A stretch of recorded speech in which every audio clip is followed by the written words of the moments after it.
Contrary to what lots of people believe, is the mace actually really bad for armoured combat on foot? This is a response to Dequitem and also looking at the subject of armoured combat. Hi folks, Matt Easton here, Schola Gladiatoria. Now first up, this is a response to Dequitem, link below to his channel, fantastic channel, to his response to my video talking about why basically are maces easier to use than swords. And to cut a long story short, if you haven't seen my previous video, the pertinent part of that video, which applies here, is that my conclusion was that they aren't inherently easier to use than swords. Learning to fight is learning to fight, and you learn to do it with various different weapons.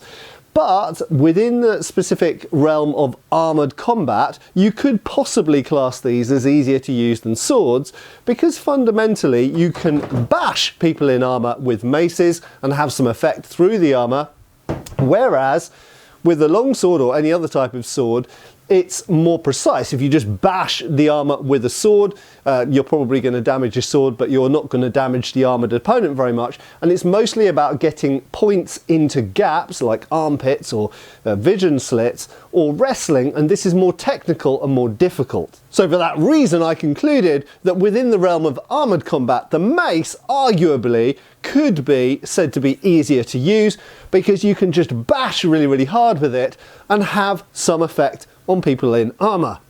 Or can you? Well, this is where we get into the really interesting realm of back and forth between different experts and different opinions, different sources that we're drawing upon, and also different experiences. Now Dequitem, again, link below to his channel, and it was a great response video. He actually agrees, I think, with most of the points I made in the video, but he makes a very interesting point, which I thought it was very much worth unpacking here, because fundamentally he argues that the one-handed mace, or indeed warhammer, and you could extend this to something like an axe as well, is actually a poor weapon, not a very effective weapon fighting on foot in armour.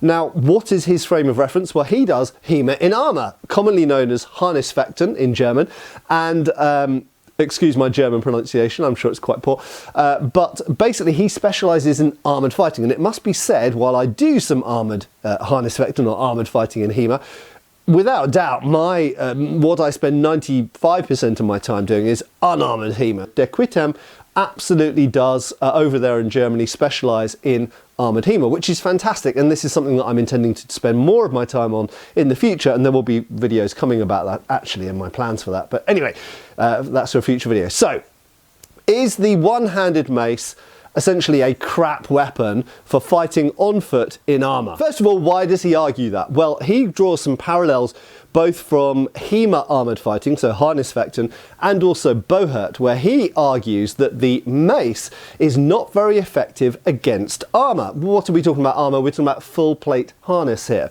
And we'll kind of specify a bit more about the armour in a minute. So, you know, we're talking about things like these gauntlets, full arm harness, pauldrons, full cuirass, and helmets, like my sallet, which I showed here.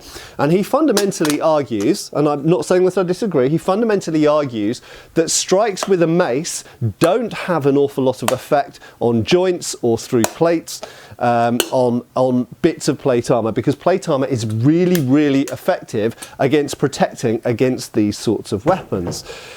Now, do I agree with that? Well, let's unpack it a little bit. Fundamentally, I sort of agree that plate harness is very, very good at protecting you against swung weapons, lances, arrows, all kinds of stuff. So we have to kind of start from that basis, that I think it's a bit unfair to say that maces are ineffective against plate armour and therefore they're not good weapons for fighting in armour, because fundamentally most other weapons are also not very effective against plate armour, because plate armour is so effective. So in fact, jousting, you could say, is the lance an ineffective weapon against plate armour because we regularly joust and break lances on plate armour? No, it's still an effective weapon, it's just that plate armour is really good. Are longbows and crossbows ineffective weapons because they don't very often penetrate plate armour? No, they're still effective weapons, it's just that plate armour is very effective. And it goes on like this. And in fact, we come to swords, and this is one of the interesting things, is that Dequitem argues that the sword is actually easier to use. I think I'm getting him right in this. Easier to use in armour than a mace, because you can stab into gaps with this, which you can't do with a mace. And whereas with the mace you can strike the armour, that's not very effective. Stabbing into gaps is very effective, and that actually makes the sword a better armoured fighting weapon than the mace. We will come back to that point in a minute. Before we go into that, I just want to briefly focus on the mace. So if we were to accept, for example, the premise that this is a poor weapon for armoured fighting, and that in fact the sword is a better weapon for armoured fighting, then the fundamental question we have to ask is, well, why does the mace exist? why is the mace a thing? And we're not just talking about a simple stone on the end of a stick here, if we go back into the Stone Age or indigenous cultures that don't have metallic weapons. We're talking here about something like this 15th century flanged mace. And there are spiked versions and various other versions, but these are expensive, highly crafted, high status in many cases, objects. Why did these objects exist if they were ineffective compared to a sword, given that people have already got swords?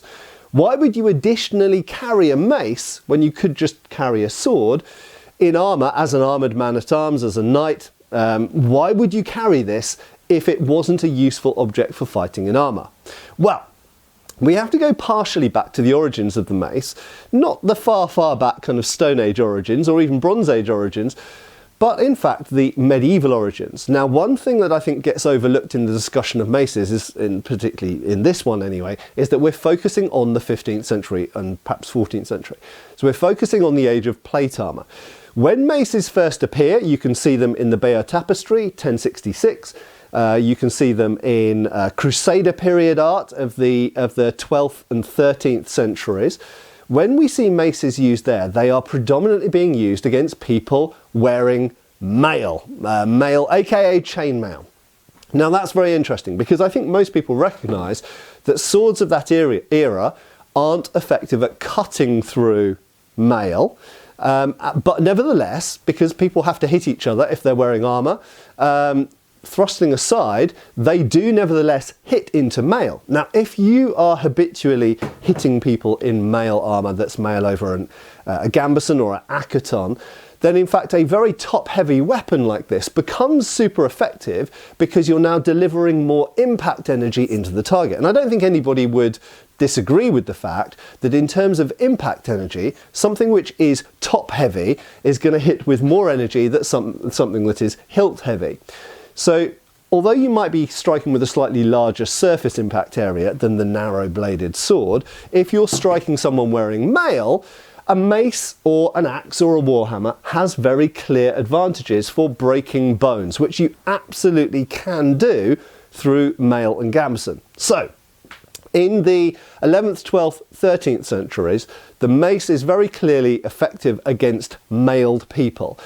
Moreover, there was some interesting feedback from Boher people in the comments underneath Dequitem's video. Now, what's interesting to me, and I didn't know, is that in modern Boher, actually the weight of maces is actually restricted somewhat, I think to 1 kilogram in most rules, whereas falchions, for example, now Boher falchions are not very like real falchions for the most part. So most historical falchions have very thin blades, very fine edges. They're not particularly heavy. They're about the same weight as an arming sword. So they're more like a meat cleaver or a machete than they are like a mace. But if you make a blunt reenactment version, it will end up being like a bar mace, essentially, because of having to have a thick edge and a rounded point and this kind of stuff, and not very much distal taper. So fundamentally, what's interesting is in Boher, we get false data feedback, because in Boher, you can have a 1.3 kilogram falchion, but you can only have a 1 kilogram mace. Now that's very interesting. Why did they introduce that? And my understanding is it's partly for safety reasons, because if you make a really heavy mace and you hit someone as hard as you possibly can do in the limb or in the head, very often people are going to be concussed, they're going to be knocked out, they're going to have bones broken. And the fact is, even with a helmet, and also Boher helmets tend to have more padding inside them than historical helmets do, and they tend to be made of thicker gauge steel as well, which Dequitem mentions himself actually. So the fact is that hitting heads specifically with a mace, I think in any era, whether it's the Norman era with a conical helmet with a nasal, and you've got a face as a target there as well, but later on with great helms and later on with things with bassinets and sallets, hitting really hard into the head could be very effective when you've got a very top-heavy weapon. But some people might dispute that with reenactment experience, but bear in mind, in most standard reenactment, people are pulling their blows and not hitting as hard as possible. In Boher, where people are hitting as hard as possible, they have a 1 kilogram weight limit for maces, which again, I find very interesting. So, in the age of mail, I would say maces are clearly very effective. As we go into the age of plate, we have to state something clearly, okay? And this is something that completely, hands up, I wasn't clear about in my previous video. The fact is that in the 14th and 15th centuries, we do not see one-handed maces used on foot very much anymore, okay? We usually see these used on foot. We see forms of larger two-handed. They might be doing the same kind of thing as a mace, but you've got a huge amount more leverage. You've got two ends, you've got the fact that you've got a shaft here to defend and lever with, you've usually got thrusting points, you've got other options. So there's various types of warhammer and poleaxe and Morningstar and spike club and stuff that are two-handed. Okay, so as we get into certainly the second half of the 14th century, so 1350 to 1400, and into the 1400s and thereafter, for fighting on foot, fully armoured people usually chose something like this rather than something like this. These exist, this is a 15th century style mace, but these are usually used on horseback. We'll come back to that point in a minute. So mounted combat aside, just for a minute, as I say, I'll come back to that, are swords actually more effective on foot? Well, I think different people will have different opinions on this, but one thing I want to make clear is that, to reiterate my previous point, fighting on foot with a sword in armour, bashes, while they can have some effect, they can set up feints, they can have some percussive effect, they can sometimes disorientate people if you hit someone hard enough in the helmet. There are a few things about bashing with swords in armour which I want to make clear. The first thing is that with a sharp-edged sword, bashing armour will damage the blade. Now, I don't particularly care that the blade gets damaged, but that hugely increases the risk of the blade breaking. Now, if you take something like this sharp Albion longsword, this is made of modern 5160 steel. Even with modern steel, even with modern heat treatment, if I take this sword and as hard as I can give an Oberhau or a Fendente straight down onto the top of this sallet, there is a fairly good chance that I'm going to break the sword. If not with the first blow, with the second, third or fourth blow, okay? And the reason for that is that when you have a sharp-edged sword, you will take a chip or a curl or a notch in the blade which will create an immediate stress riser, which means even if it doesn't break on the first blow, it's very likely to break on one of the next blows. So just striking into plate armour with a sharp sword is very likely to break it, and that's with modern steel. If we use medieval steel with slag inclusions, irregular heat treatment, probably being generally softer and certainly not being a modern sort of spring steel comparison, you're far more likely to break it. Okay, so just striking into armour is unlikely to have a huge effect on the opponent and is very likely to break your sword. And this is probably one of the reasons we see it practically not at all in the treatises. If you can find an example of cutting hard into armour in any of the 15th century treatises, show me. I do know there are a couple of examples out there, but they are rare. Okay, that is not how swords are shown being used against armour, certainly in the age of plate armour in the 15th century. The way they are shown being used is being used as levers, sometimes admittedly being used as a mace to hit with the back end, but predominantly being used to thrust. Now, is this easier than striking with a mace? I would argue no, for two very important reasons. One which is obvious and one which is less obvious. So, The most obvious one I already mentioned before. Just hitting someone repeatedly with an object is way technically easier than, while they're moving around and trying to do the same to you, trying to get your point into a gap, or indeed holding the sword conventionally and thrusting into gaps this way. Okay, that is easier than thrusting, I would argue. Dequitem might disagree, but that's fine. There's room for disagreement here. But here's the big thing. Even if you think that thrusting into an armpit or towards someone's face or into the inside of their elbow or whatever is easy, the problem is that in HEMA, we are not using sharp swords and we are not penetrating mail, aka chainmail.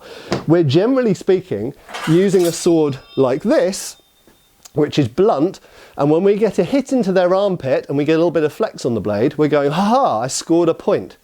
But did you? Here's the problem. In reality, what you actually have to do is when you stab into the armpit, you have to not only just get the point into a ring, you have to burst the ring. You need to get the point into the body and prevent them from doing the same to you at the same time. And that might not put them out of action. So here's the problem. A lot of armoured harness fecten, or HEMA, classes a scoring point as a thrust in the armpit or inner arm or wherever, or even somewhere on the face, but you don't know that that would have done anything at all to the opponent. Okay?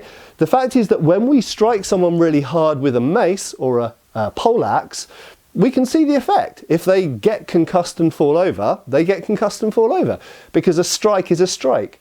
But the problem is when we're using blunt weapons and we're not penetrating mail in the voiders and gaps, we're not penetrating eye slits and helmets, we don't really know what effect our strike would have had on the opponent. Okay, so to finish off that particular part of this discussion, I think it's very difficult comparing which is easier out of stabbing in gaps versus just hitting the armour, bashing the armour with something, because we can see a bash on the armour, but we can't always analyse whether a thrust in the gap was actually effective and would have gone through the chainmail or mail that is in the voider or in the gap. So coming back to that mounted point, what were these short maces and warhammers predominantly for in the 15th century? They were predominantly for horsemen. For this reason, these are sometimes referred to as horsemen's maces or horsemen's warhammers. Sorry, I'm just trying to work out where to stick my poleaxe here. One of life's problems in my world.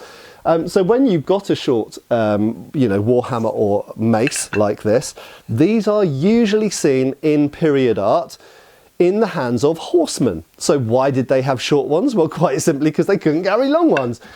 Where would you, if you were on horseback, where would you put that? You'd need a squire basically riding behind to take it for you. We do actually have records of knights having a poleaxe ready, obviously being carried by someone else.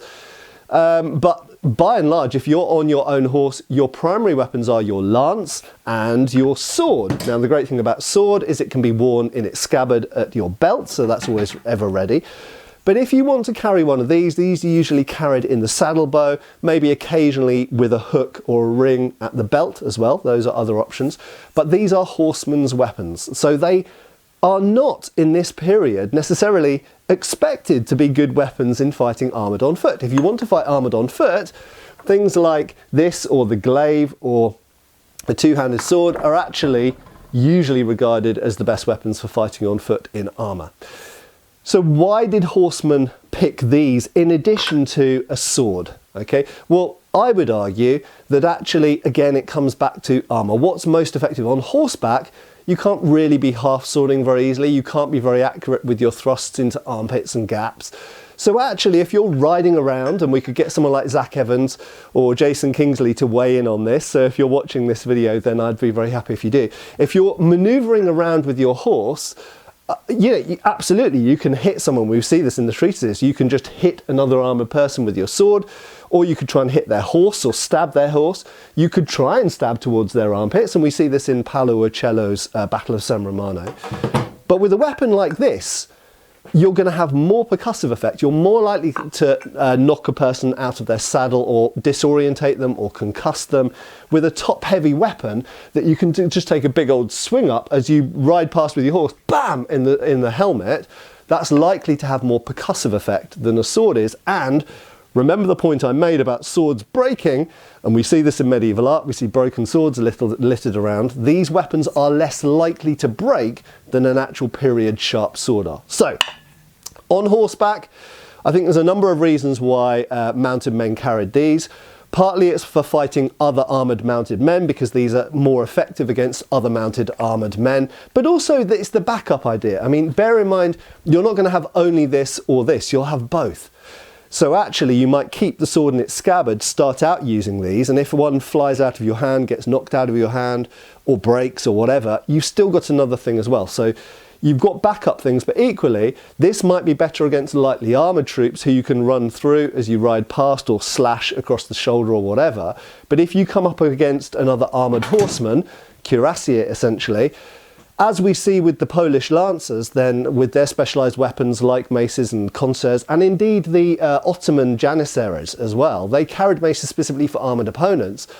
So it kind of backs up this theory, is that these are like, if you come up against another heavy guy on horse, then this is going to be a better striking weapon to try and smash them in the head with than a sword is. And again, I want to reiterate, swords break. If you hit as hard as you physically possibly can with a Ottoman kilich or a knight's arming sword, there's a good chance if you're hitting the helmet you're going to break the sword. Less likely with a mace or a hammer. So to wrap up, and once again thanks to Dequitem for making his video, because it's a great channel, go and check it out, there's some awesome armoured fighting in there. And it really made me think about this topic a little bit more deeply, and actually it made me realise some of the points I hadn't quite made in the way that I perhaps should have done. I could have made them more clearly, but also I think I left people with the impression that these were sort of supreme, optimum armoured foot fighting weapons of the 15th century. They were not, okay? These were primarily used by horsemen, these short ones. If you are fighting on foot, in armour, in the 14th or 15th centuries, poleaxes, glaives and other two-handed weapons that have the ability to strike very powerfully and have reach and have thrusting points and have two ends. These are better weapons, no question. And these were used in battle and they were used in knightly duels. Okay, they were the optimum armoured fighting weapons. And as backups to those, you almost always had a sword and a dagger, like a rondel dagger. However, do I think that maces are terrible armoured fighting weapons? No. I think in the earlier period, when we're talking about mail and great helms and shields, when you've got a shield and a mace, I think that's a very good combination, and particularly where the opponent has mail on their arms and legs and you can smash them in the knee and break their knee, or smash them in the elbow and break their elbow. Mace, super effective because that has greater percussive ability than a sword would do.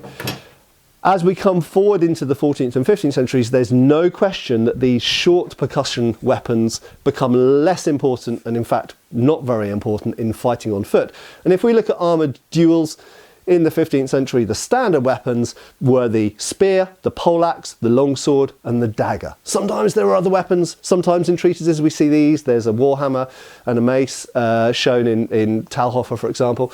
But by and large, on foot, the weapons you choose to fight with on foot are the spear, the poleaxe, the longsword and the rondel dagger. These were pretty much the best weapons and the standard battle weapons throughout the 15th century for most knights fighting on foot. But these were very popular armoured fighting weapons for horseback fighting, I believe, because they offer a whole bunch of advantages that you don't get from the others, and you can't use the big two-handed poleaxe.